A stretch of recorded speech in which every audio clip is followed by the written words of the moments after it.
नमस्कार, आप देख रहे हैं न्यूज 18 इंडिया। मैं हूं आपके साथ प्रीति रघुनंदन और इस वक्त बुलेटिन की शुरुआत कर रहे हैं बहुत बड़ी खबर के साथ। ड्रग्स केस में रकुल प्रीत से पूछताछ खत्म हो गई है। एनसीबी की पूछताछ में रकुल प्रीत ने कबूल किया है कि उसने रिया चक्रवर्ती के साथ ड्रग्स चैट की थी। रकुल प्रीत ने एनसीबी के सामने माना कि उसने 2018 में रिया के साथ ड्रग्स चैट की थी। रकुल प्रीत के मुताबिक रिया ने चैट में ड्रग्स मंगवाने के लिए कहा था, जो कि उसके ही घर पर रखा था। हालांकि रकुल प्रीत ने खुद ड्रग्स लेने से इनकार किया है। हमारे साथ हमारे सहयोगी जुड़े हुए हैं। आनंद तिवारी मुंबई से लाइव हैं, दिवाकर सिंह एनसीबी दफ्तर से, आशीष दीक्षित मुंबई से जुड़ रहे हैं। आशीष, इस इन्वेस्टिगेशन को लेकर क्या खबर आ रही है? जी, साफ तौर पर जैसे बताया कि रकुल प्रीत से करीब 3 घंटे ये इन्वेस्टिगेशन हुई है, जांच हुई है, जहां पर उन्होंने ये कबूला है कि रिया ने उनसे ड्रग्स मंगवाए थे और ये 2018 में जो चैट्स हुए थे वो रिया ने किए थे। लेकिन हालांकि उन्होंने नहीं किए, ये बात मानने से इनकार कर दी कि उन्होंने खुद ड्रग्स का कंजम्पशन किया था। हम इस समय खड़े हैं एचएम टावर, जो बांद्रा में उनका घर है। वहां पर जब पूछताछ के बाद वो यहाँ पर लौटी, तब काफ़ी सारे मीडिया ने उनसे सवाल पूछने की कोशिश की, लेकिन वो मीडिया के सवालों से कुछ भी बोलने से उन्होंने साफ तौर पर मना कर दिया, कैमरा के सामने आने से मना कर दिया है। जी बिल्कुल। और आशीष, जिस तरह की जानकारी आप दे रहे हैं, इससे साफ ये है कि रकुल प्रीत ने आखिरकार रिया के साथ उस कॉन्वर्सेशन को एक्सेप्ट किया है जो कि साल 2018 की है, लेकिन अभी भी वो ड्रग्स लेने से इनकार कर रही है। इस बात को उन्होंने सिरे से नकारा है। ऐसे में आगे इन्वेस्टिगेशन का जो दायरा है वो कैसे बढ़ाया जाएगा रकुल प्रीत से?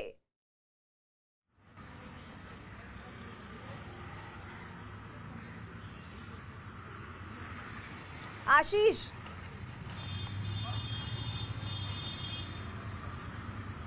जी, साफ तौर पर आपको बताना चाहेंगे कि फिर एक बार एनसीबी की जो टीम है वो इन्हें जांच के लिए वापस एक बार बुला सकती है।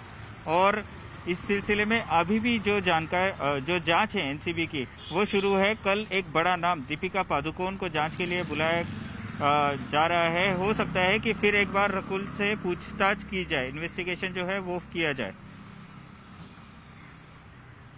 जी बिल्कुल। और लगातार हमारे साथ हमारे सहयोगी जुड़े हुए हैं। आनंद का रुख कर लेते हैं। आनंद, इस ड्रग्स कनेक्शन में एक एक कर कई नाम सामने आ रहे हैं। रकुल प्रीत से पूछताछ खत्म हो गई है, ये आज के दिन की पूछताछ खत्म हुई है या आने वाले दिनों में और भी हमें पूछताछ के वो दौर दिखेंगे? जी देखिए, कल जिस तरह से प्रीति सिमोन को बुलाया था, उन्होंने कुछ खास जानकारी दी नहीं थी। उन्होंने भी ये बोला था कि उन्होंने ड्रग्स का सेवन कभी नहीं किया है, लेकिन वो चैट की बात उन्होंने मानी थी और बोला था कि जयपुर में वहाँ पर पहुँचना था रिया चक्रवर्ती ने, जैसा बताया था। लेकिन सिमोन वहाँ पे पहुँची थी, लेकिन जयपुर रिया नहीं पहुँची थी। उनको अब एनसीबी नहीं बुलाएगी। एनसीबी ने ये कंफर्म कर दिया कि सिमोन से अब पूछताछ की जरूरत नहीं है। आज जो हमारे सोर्सेज बता रहे हैं कि शायद आने वाले वक्त में अब रकुल प्रीत को भी एनसीबी पूछताछ के लिए नहीं बुलाएगी, क्योंकि कल दीपिका पादुकोण को आना है, श्रद्धा और सारा अली खान को आना है।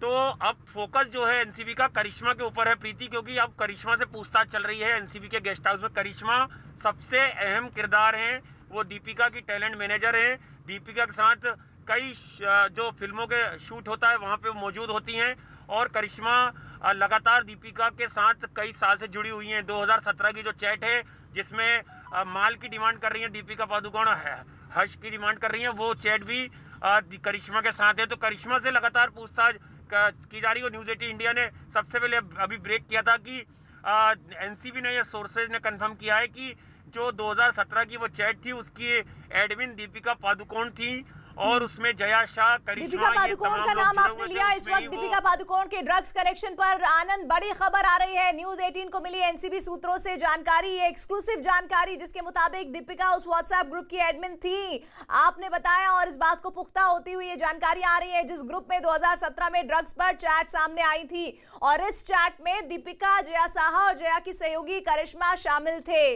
आनंद, ऐसे में सीधा सवाल मेरा आपसे ये कि एडमिन होने का क्या सीधे सीधे मतलब ये निकाला जाए कि इस पूरे ग्रुप को दीपिका बहुत जान समझकर ऑपरेट कर रही थी? इसी सवाल से मैं आगे आपसे जुड़ूंगी, लेकिन अब आपको व्हाट्सएप ग्रुप की वो चैट दिखाते हैं, चैट जिसमें दीपिका पादुकोण और जया की सहयोगी करिश्मा ड्रग्स के बारे में चैट कर रही हैं। ड्रग्स में दीपिका पूछती हैं कि क्या तुम्हारे पास माल है? जिसके जवाब में करिश्मा कहती है कि हाँ है, लेकिन घर पर और मैं बांद्रा में हूं। और इसके बाद करिश्मा फिर कहती है कि अगर तुम्हें चाहिए तो मैं अमित से पूछ सकती हूं। तो दीपिका कहती है हाँ प्लीज। फिर करिश्मा कहती है कि अमित ला रहा है, उसके पास है। तो दीपिका पूछती है कि हैश है ना, या वीड तो नहीं। दिवाकर हमारे साथ, हमारे सहयोगी जुड़े हुए हैं। दिवाकर, उस ग्रुप चैट की एडमिन दीपिका माल के बारे में पूछ रही है, साफ साफ ये सवाल पूछ रही है कि हैश है ना, वीड तो नहीं है। इसका सीधा मतलब क्या निकाला जाए?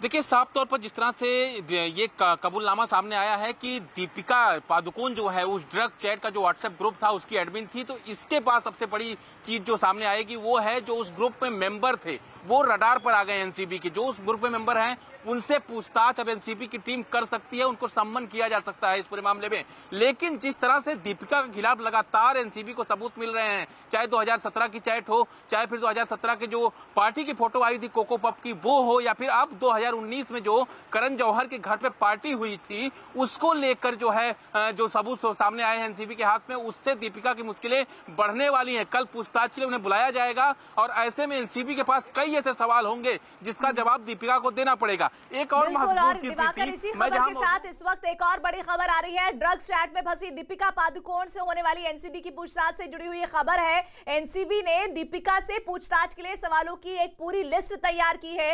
न्यूज 18 के पास उन सवालों की एक्सक्लूसिव जानकारी है। खबर आ रही है कि नारकोटिक्स कंट्रोल ब्यूरो दीपिका से उनको ड्रग्स देने वाली करिश्मा और ड्रग्स पार्टियों के बारे में पूरी छानबीन करने वाली है।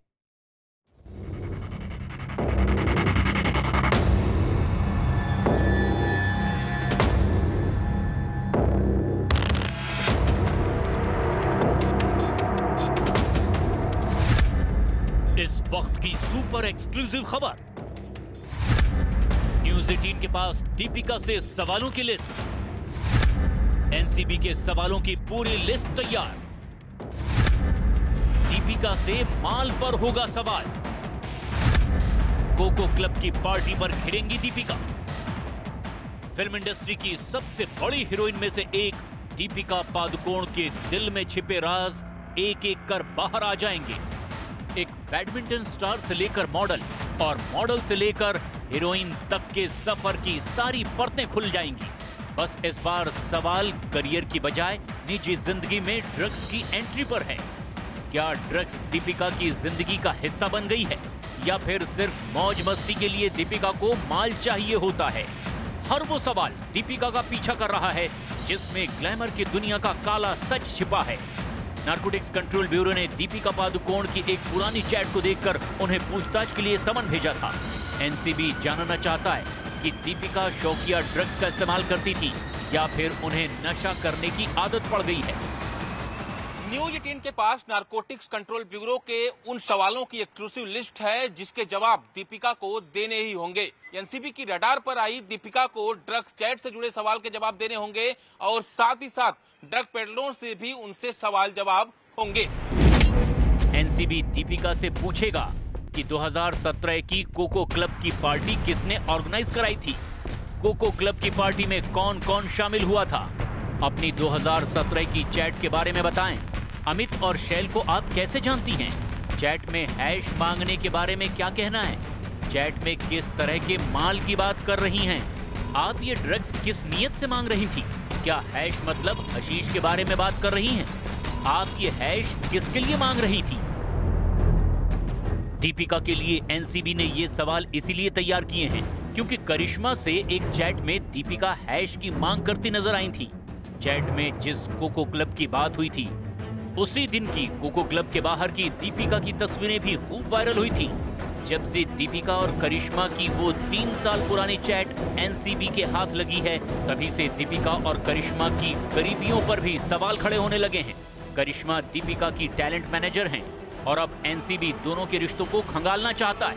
एनसीबी दीपिका से पूछेगा कि करिश्मा कब से आपकी टैलेंट मैनेजर हैं? करिश्मा आपके साथ शूटिंग के दौरान कहां गई? करिश्मा ने कितनी बार आपको ड्रग्स मुहैया करवाई? करिश्मा ड्रग्स किन लोगों से मंगवाती थी? वैसे करिश्मा कंपनी क्वान की मैनेजर हैं और उसी की तरफ से दीपिका के लिए काम करती हैं। जब एनसीबी ने दीपिका और करिश्मा को समन भेजा तो दोनों गोवा में ही थीं। करिश्मा के अलावा जया साहा भी क्वान से ही जुड़ी हुई हैं और इसीलिए एनसीबी ने दीपिका के क्वान से कॉन्ट्रैक्ट के बारे में सवाल तैयार कर रखे हैं। दीपिका से पूछा जाएगा कि क्वान से आपका अनुबंध कब से है, क्या क्वान से अनुबंध अब तक जारी है, क्या आप जया साहा को जानती हैं, जया साहा से कब और कहां मिली, क्या आप प्रोड्यूसर मधु मंटेना वर्मा को जानती हैं। ये सवाल इसीलिए क्योंकि दीपिका लगभग 14-15 साल से मॉडल और हीरोइन के तौर पर ग्लैमर इंडस्ट्री से जुड़ी हुई हैं। इन दिनों भी दीपिका एक फिल्म की शूटिंग के लिए मुंबई से बाहर गोवा गई हुई थी। दीपिका को जैसे ही एनसीबी के बुलावे का पता चला, उन्होंने मुंबई लौटने का फैसला कर लिया। मीडिया वालों से दिन भर की लुका छिपी के बाद दीपिका पादुकोण कल देर रात मुंबई पहुंच गईं। गोवा से लेकर मुंबई में उनके घर तक मीडिया की दर्जनों कैमरे दीपिका की एक झलक रिकॉर्ड करने को तैयार थे। रणवीर सिंह अपनी पत्नी दीपिका को लेने गोवा गए हुए थे। एक साये की तरह वो दीपिका के साथ नजर भी आए। अब बड़ी खबर आ रही है कि उन्होंने एनसीबी से अपील की है कि पूछताछ के दौरान दीपिका के साथ उन्हें रहने की इजाजत दी जाए। रणबीर का कहना है कि दीपिका पहले भी डिप्रेशन का शिकार हो चुकी हैं और हो सकता है कि पूछताछ के दौरान भी वो बहुत ज्यादा परेशान हो जाएं। शायद इसीलिए एनसीबी के सवालों की लिस्ट में दीपिका की आदतों के बारे में पूछताछ की जाएगी। एनसीबी दीपिका से पूछेगा कि क्या आप ड्रग्स अपने पास रखने की डिमांड कर रही थी, क्या आपने किसी दूसरे के लिए ड्रग्स मंगाई थी, क्या आप ड्रग्स लेती थी, अगर ड्रग्स लेती हैं तो हमेशा या किसी खास मौके पर, आपने पहली बार कब ड्रग्स ली थी, क्या आप किसी तरह की दवाएं लेती हैं, दवा लेती हैं तो किस डॉक्टर की सलाह पर। दीपिका कब क्या जवाब देंगी और वो एनसीबी के गले उतरेगी या नहीं, इसके लिए तो अभी बहुत इंतजार करना होगा। लेकिन इतना तय है कि दीपिका को एक चुटकी माल की कीमत तो चुकानी ही पड़ेगी।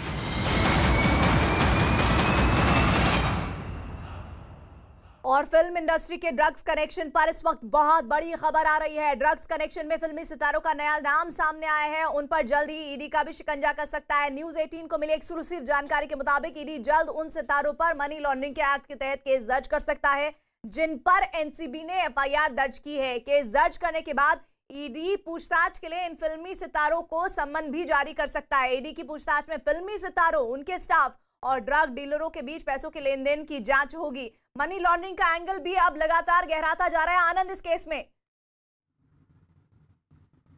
जी देखिए प्रीति, बिल्कुल ये ईडी ही था जिसने सबसे पहले खुलासा किया था जब सुशांत की मौत हुई और बिहार पुलिस ने एफआईआर दर्ज की। तो ईडी ने ही जो रिया चक्रवर्ती का फोन सीज किया था और उसको क्लोन किया जया शाह और श्रुति मोदी का, तो पूरा ड्रग्स नेक्सस सामने आ गया और इतने बड़े बड़े सितारों के नाम सामने आए कि दीपिका पादुकोण को कल पूछताछ का सामना करना है, श्रद्धा और सारा अली खान को कल पूछताछ का सामना करना है। तो अब ईडी अपनी जांच इस और आगे बढ़ाना चाहता है कि बॉलीवुड में जो ड्रग्स का अगर गोरख धंधा चल रहा है तो उसमें मनी ट्रेल का कितना बड़ा रोल है। और सबसे बड़ा सवाल कि क्या इसमें हवाला रैकेट, क्या इसमें अंडरवर्ल्ड, क्या इसमें माफियाज, क्या ये तमाम लोग इसमें शामिल हैं। इस पूरे बॉलीवुड कनेक्शन के लिए ईडी हो सकता है अपनी पैरेलल जांच कराना चाहे कि कहां से पैसा आता था, सोर्स ऑफ मनी क्या है, फिल्मों में पैसा कैसे लगता है, ड्रग्स सिंडिकेट कैसे बॉलीवुड को सपोर्ट करता है, अंडरवर्ल्ड का किस तरह का रोल है। क्योंकि अंडरवर्ल्ड कई बार ये दावे कर चुका है कि वो बॉलीवुड को पैसा देता है फिल्म बनाने के लिए और उसके बदले जो प्रॉफिट होता है वो अंडरवर्ल्ड को जाता है। ये बात खुद अंडरवर्ल्ड ने तस्दीक की है। न्यूज 18 ने कई बार अंडरवर्ल्ड के इंटरव्यू करे, उस बात में भी माना है। तो इस तमाम चीज को भी, मनी ट्रेल को भी जांचने की कोशिश बिल्कुल। और इस मनी ट्रेल में कौन कौन से सितारे बेनकाब होते हैं, इस पर निगाह है। और ड्रग्स केस में करण जौहर की मुश्किलें बढ़ सकती हैं और उन्हें समन भी भेजा जा सकता है। एनसीबी सूत्रों के मुताबिक पूछताछ में धर्मा प्रोडक्शंस के क्षिति प्रसाद और अनुभव चोपड़ा ने कई राज खोले हैं। दोनों के साथ एक ड्रग डीलर अंकुश अरेंजा के साथ तस्वीर आई है सामने। एनसीबी ने क्षितिज प्रसाद और अनुभव चोपड़ा से पूछताछ का मुख्य फोकस करण जौहर के घर 2019 में हुई पार्टी और उसमें शामिल हुए बॉलीवुड एक्टर्स को रखा है। एनसीबी ये जानना चाहता है कि क्या इस पार्टी में ड्रग्स आया था, क्या उस पार्टी में शामिल लोगों ने ड्रग्स लिया था, पार्टी में कौन कौन और कैसे ड्रग्स वहां पहुंचा था। एनसीबी सूत्रों के मुताबिक अगर करण जौहर का नाम आया तो उनसे पूछताछ भी हो सकती है। क्षितिज और अनुभव को करण जौहर का बेहद करीबी माना जा सकता है। हमारे साथ लगातार दिवाकर बने हुए। दिवाकर, अगर धर्मा प्रोडक्शंस का नाम आया है, 2019 की पार्टी का जिक्र हुआ है, उसकी वीडियो वायरल हुई है, तो करण जौहर भी अब इसकी जद में आएंगे। जाहिर तौर पर प्रीति, जो इस वक्त पूछताछ चल रही है, पिछले 2.5-3 घंटे जो पूछताछ इस वक्त चल रही है दोनों से, खासतौर पर अनुभव चोपड़ा और क्षितिज प्रसाद से, ये दोनों करण जौहर के बहुत ही करीबी माने जाते हैं। और जो पूछताछ मुख्य रूप से चल रही है इसी दफ्तर में, खासतौर पर मैं आपको तस्वीरें दिखा देता हूं, जो एक्सचेंज बिल्डिंग है जिसमें एनसीबी का दफ्तर है, मुंबई एनसीबी का, यहां पर जो है इन दोनों से पूछताछ चल रही है। और खासतौर पर जो पूछताछ हो रही है, करण जौहर के घर पर 2019 में जो पार्टी हुई थी उसमें कौन कौन से लोग शामिल हुए थे, क्या इस पार्टी में ड्रग्स आया था, और ड्रग्स आया था तो किन ड्रग पेडलरों से वो ड्रग्स खरीदा गया था, ड्रग्स पार्टी में कैसे पहुंचा था, खास तौर पर यही पूछताछ इस वक्त चल रही है पिछले 3 से 3.5 घंटों से। और एक महत्वपूर्ण चीज एक और है कि जिस तरह से क्षितिज का बहुत करीबी नाता है करण जौहर से, अगर उनका नाम आता है तो फिर आने वाले समय में उनकी मुश्किलें बढ़ सकती हैं। एक और महत्वपूर्ण चीज, केपीएस मल्होत्रा है जो अब तक रकुल प्रीत से पूछताछ कर रहे थे इस पूरे मामले में, जैसे ही रकुल प्रीत से पूछताछ खत्म होती है, रकुल प्रीत से पूछताछ करने के बाद केपीएस मल्होत्रा इसी दफ्तर में पहुंचते हैं और जो इन दोनों से पूछताछ चल रही है उसको ज्वाइन करते हैं। महत्वपूर्ण चीज जो एनसीबी सूत्रों से जानकारी मिल रही है उसके मुताबिक रकुल प्रीत से पूछताछ के दौरान 2019 की पार्टी के कुछ सुराग केपीएस मल्होत्रा को मिले हैं और इसीलिए केपीएस मल्होत्रा बिना समय गंवाए यहां इस दफ्तर पर पहुंचे हैं, जहां समीर वानखेड़े की टीम जो है इन दोनों से पूछताछ कर रही थी। उन दोनों की टीम के साथ जो है केपीएस मल्होत्रा जुड़े हैं और लगातार अब दोनों बड़े अधिकारी, 1 दर्जन के करीब अभिनेता अभिनेत्री और तमाम लोग तो उस पार्टी में मौजूद थे। वो वीडियो क्लिपिंग वायरल है, सब लोगों ने देखा है, लेकिन वहां ड्रग्स थी ना नहीं, इस पर इन्वेस्टिगेशन होनी है और आगे लगातार कड़ियां जुड़ती हुई दिख रही हैं। सुशांत केस में सबसे बड़ी खबर आई है एनसीबी के दफ्तर से, क्योंकि नारकोटिक्स कंट्रोल ब्यूरो ने अब अपनी तफ्तीश में उन तमाम वीडियो को भी शामिल किया है जिसमें सेलिब्रिटी दिखाई दे रहे हैं, जहां